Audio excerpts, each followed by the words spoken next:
संसद में शपथ ग्रहण के दौरान बीजेपी के तमाम बड़े नेताओं समेत नरेंद्र मोदी और डॉक्टर हेडगेवार जिंदाबाद के नारे लगाने वाले गाजियाबाद के सांसद अतुल गर्ग ने यहां आयोजित कार्यक्रम में लोगों को संबोधित करते हुए बीजेपी की कम सीट आने पर टीस जाहिर की और सवाल किया, नरेंद्र मोदी के कामों में ऐसी क्या कमी रह गई थी जो इस बार जनता ने आशीर्वाद में कमी कर दी। वहीं मीडिया से बातचीत करते हुए कहा, इस बार विपक्ष ने जातीय राजनीति को बढ़ावा दिया, चुनाव लड़ा, जबकि बीजेपी राष्ट्रवाद और देश के मुद्दे पर चुनाव लड़ती है। राष्ट्रवाद को हमेशा जातिवाद पर हावी होना चाहिए। गाजियाबाद में भी इस बार उपचुनाव भी होने हैं, ऐसे में लोगों से इस बार उस कमी को दूर करने की अपील करते हुए भी सांसद अतुल गर्ग नजर आए। अतुल गर्ग ने मंच से नीचे उतरकर लोगों से ज्ञापन लिया, लोगों की समस्याओं का जल्द निस्तारण कराने की बात कही। वहीं यूपी सरकार में राज्य मंत्री नरेंद्र कश्यप ने मीडिया से बातचीत भी की है। गाजियाबाद से दैनिक भास्कर के लिए मनीष चौहान की रिपोर्ट। स्वागत समारोह में आएंगे, क्या कुछ कहना चाहेंगे? टीज भी दिखाई दी, जो सीटों को लेके आपने जिक्र किया, क्या कुछ कहना चाहेंगे, क्या कुछ संदेश यहाँ देना चाह रहे थे? मैं यही कहूँगा कि पिछले दिनों जो विपक्ष है उसने जातिवाद को बढ़ावा दिया और भाजपा हमेशा राष्ट्रवाद पे चुनाव लड़ती है, तो जातिवाद पर राष्ट्रवाद हमेशा हावी रहना चाहिए और आगे भी वो दिखाई देना चाहिए। सर, मंच से उतर के आप ज्ञापन ले रहे हैं, समस्याओं के बारे में सुन रहे हैं, क्या कुछ नई परंपरा आप कायम करना चाह रहे हैं? नई परंपरा नहीं, परंपरा तो पुरानी है कि जो जनप्रतिनिधि होता है उसे सिर झुका करके जनता के बीच में जाना ही चाहिए। ये पुरानी परंपरा है। इस परंपरा अगर किसी ने इस परंपरा को तोड़ा है तो उसे ठीक कराई जा रही है। अच्छा, उपचुनाव का जिक्र भी आपने किया, क्या कुछ लग रहा है इस बार, क्या कुछ तैयारी के रणनीति के साथ भाजपा उतरेगी? रणनीति सिर्फ एक है, भी आप रहे हैं, ऐसे में आपकी सीट खाली होने के बाद ही यहाँ चुनाव होना है। ये सीट तो खाली हो चुकी है, सिर्फ चुनाव होना बाकी है। रणनीति सिर्फ एक है, राष्ट्रवाद, देशवाद, बस, और कोई रणनीति नहीं। सर, किस तरह से जो ज्ञापन लिए गए, शिकायतें हैं, जनसुनवाई है, उसकी कार्रवाई करते हुए नजर आएंगे? ऐसा ये किसी ने बताया नहीं है, ये पढ़ने का समय आपने दिया नहीं है, ठीक है, पढ़ के मैं बता दूंगा। अच्छा, मानसून शुरू हो चुका है, पूरा आपका संसदीय क्षेत्र जिक्र कर रहा है, लौनी से लेकर विजयनगर तक सारा शहर जगह जगह जलमग्न दिखाई दे रहा है। ऐसे में मेयर भी आपकी है, विधायक भी आप शहर के रहे, सारे सिटिंग विधायक बीजेपी के हैं, क्या कुछ कहना चाहेंगे? क्यों स्थिति में सुधार नहीं हुआ और आगे किस तरह से? अखबारों से मुझे पता पड़ा कि अब की बार 98 साल का रिकॉर्ड टूटा है। जब जरूरत से ज़्यादा बारिश होती है तो अमेरिका के अंदर भी दिक्कत आई थी, सभी लोगों से मुझे लगता है आगे नहीं आई।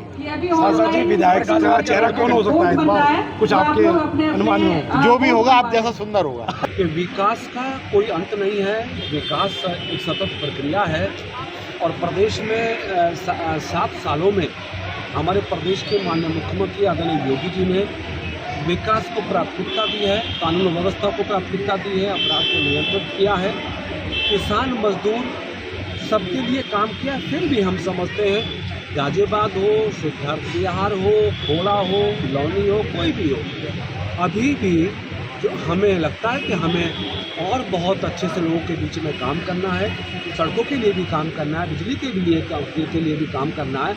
जैसे लगातार आबादी बढ़ रही है, दूर दराज के लोग आकर गाजियाबाद में, नोएडा में, लौनी में आके रह रहे हैं, तो उनकी सुख सुविधाओं को ध्यान में रखते हुए विकास का क्रम आगे भी। सर, 6 महीने बाद उपचुनाव है और लगभग 2 से ढाई महीने मानसून रहने वाला है। ऐसे में जल भराव जो कि तमाम जगह लौनी से लेकर शहर इलाके तक में देखा जा रहा है, कहीं जो उपचुनाव है उसमें कहीं रोड़ा ना बन जाए, तो क्या कुछ तैयारी उससे निपटने के लिए? क्योंकि सभी जगह पहले से ही मेयर सहित विधायक, मंत्री सभी लोग यहाँ बीजेपी से हैं, ऐसे में क्यों विकास कार्य नहीं हुआ और अब क्या कुछ कार्य योजना है?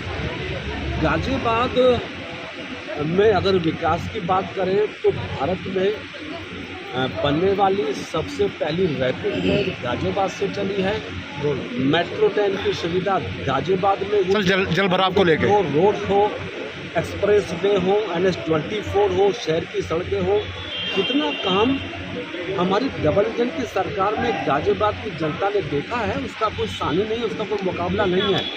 लेकिन जैसा मैंने पहले प्रारंभिक शब्दों में कहा कि विकास का कभी अंत नहीं हो सकता, हमेशा हमें विकास की गति को बनाकर रखना पड़ेगा।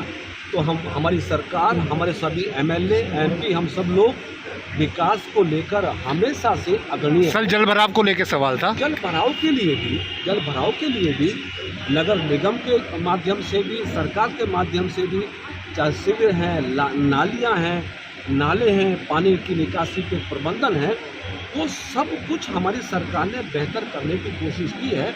जहाँ जहाँ पर अभी कमी लगेगी उसको भी ठीक करेंगे। हाँ, इतना ज़रूर है, हम देश की बात करें या दुनिया की बात करें, कभी कभी बरसात अप्रत्याशित हो जाती है, कई बार गर्मी अप्रत्याशित हो जाती है। आपने इस बार देखा कि हमारे देश में 50 डिग्री तक इस बार टेम्परेचर गया है जी। तो ग्लोबल वार्मिंग का एक तरह से ज़माना सा लग रहा है। ऐसे में कई बार अप्रत्याशित बारिश होती है, तो कुछ समय के लिए जल भराव की समस्या तो लोगों को जूझना पड़ता है, लेकिन धीरे धीरे वो सब ठीक हो जाता है, जल की निकासी ठीक हो जाती है। और मैं समझता हूँ कि हमारे ज़िले में, हमारे शहर में जल निकासी की समस्या कोई स्थायी नहीं है। इसके समाधान के लिए हम आगे बढ़ें। सर लोकसभा चुनाव के बाद सर जो कई सारे भाजपा नेता हैं उनके द्वारा नौकरशाही को लेकर सवाल खड़े किए गए। नौकरशाही को कटघरे में खड़ा किया गया, हार की जिम्मेदारी भी नौकरशाही को बताया गया। क्या कहना है आपका? और एक समीक्षा बैठक गाजियाबाद के अधिकारियों की आपने भी ली है। देखिए, लोकतंत्र है और देश जानता है, दुनिया जानती है कि इसी प्रदेश के कार्यकर्ताओं ने, हमारी पार्टी के नेताओं ने डबल इंजन की सरकार के सहयोग से इन्हीं अधिकारियों के साथ मिलकर 2014 का पार्लियामेंट का चुनाव जीता, 2017 के पार्लियामेंट का चुनाव जीता, 2019 का पार्लियामेंट का चुनाव जीता, 2022 का पार्लियामेंट का चुनाव जीता और नगर निगम के चुनाव में क्लीन स्वीप किया। तो प्रदेश की जनता ने यदि भारतीय जनता पार्टी को, NDA को 2014 से 2024 तक के चुनाव में एक बेहतरीन परिणाम दिया है, तो ये संदेश साफ है कि डबल इंजन की सरकार यानी मोदी योगी की सरकार के प्रति लोगों का विश्वास आज भी अटूट है। मैंने पहले कहा कि अभी हमें बहुत सारे काम करने बाकी हैं। विपक्ष की सर नौकरशाही को लेकर जिस तरह के सवाल भाजपा नेता के द्वारा नंदकिशोर गुर्जर ने तमाम तरह के सवाल किए, मुख्यमंत्री को पत्र लिखा, सचिव को पत्र लिखा। हाँ, नंदकिशोर जी हमारे MLA हैं, अजीत जी हमारे MLA हैं, उनका भाव, उनकी विचारों की अभिव्यक्ति पर रोक नहीं लगा सकती है, वो अपनी समस्या रख रहे हैं। लेकिन जहाँ तक मेरी जानकारी है, मैंने उसके बाद गाजियाबाद के पुलिस कमिश्नर को, डिस्ट्रिक्ट मजिस्ट्रेट, VC और सिटी कमिश्नर सबको बुला के मैंने बैठक की, मीटिंग की और उनको इस बात के लिए आगाह भी किया कि गाजियाबाद की जनता बहुत सूझवान है, गाजियाबाद के मतदाता बहुत सूझवान है, ये विकास चाहते हैं, ये सुधार चाहते हैं।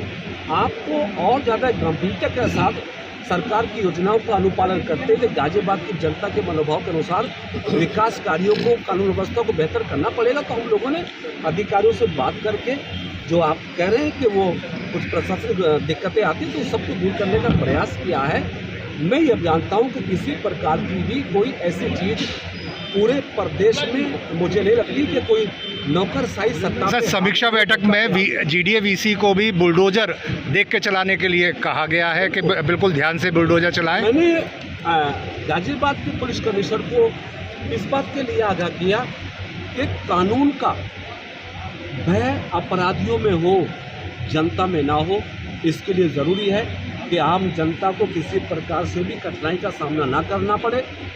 VC को इस बात का भी आगाह किया कि अथॉरिटी डेवलपमेंट्स के लिए है, नई स्कीम को लॉन्च करने के लिए है, लोगों को मकान दुकान सुविधाएं उपलब्ध कराने के लिए है।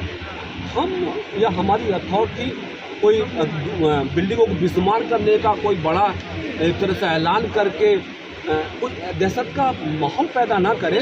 हाँ, जो अपेक्षित कार्रवाई है उस पर आप करें, कोई अवैध कार्रवाई उस पर आप करें, लेकिन गाजियाबाद की जनता को हमेशा सुकून शांति का माहौल महसूस हो, इसलिए कोई इसको ऐसा मुद्दा ना बनाए जिससे असंतोष का भाव पैदा हो। ये मैंने कहा है।